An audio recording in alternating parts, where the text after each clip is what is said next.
যা আল্লাহ রাব্বুল আলামিন তিনি হাদিসকে প্রথম এই বাণী দিয়েই বানিয়েছিলেন যে ইকরা বিসমি রাব্বিকাল্লাযী খলাক, বলো তুমি তোমার প্রভুর নামে যিনি তোমাদের সৃষ্টি করেছেন। এই আয়াতের বিপক্ষে আমি আপনি চলে যাচ্ছি না?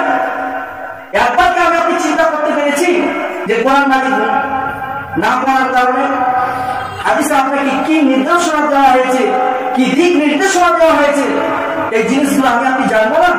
শুধুমাত্র বলবো যে অমুক হুজুর এই কথা বলেছে, অমুক এই কথা বলেছে। আপনি আপনার বিবেককে একবার প্রশ্ন করলেন না?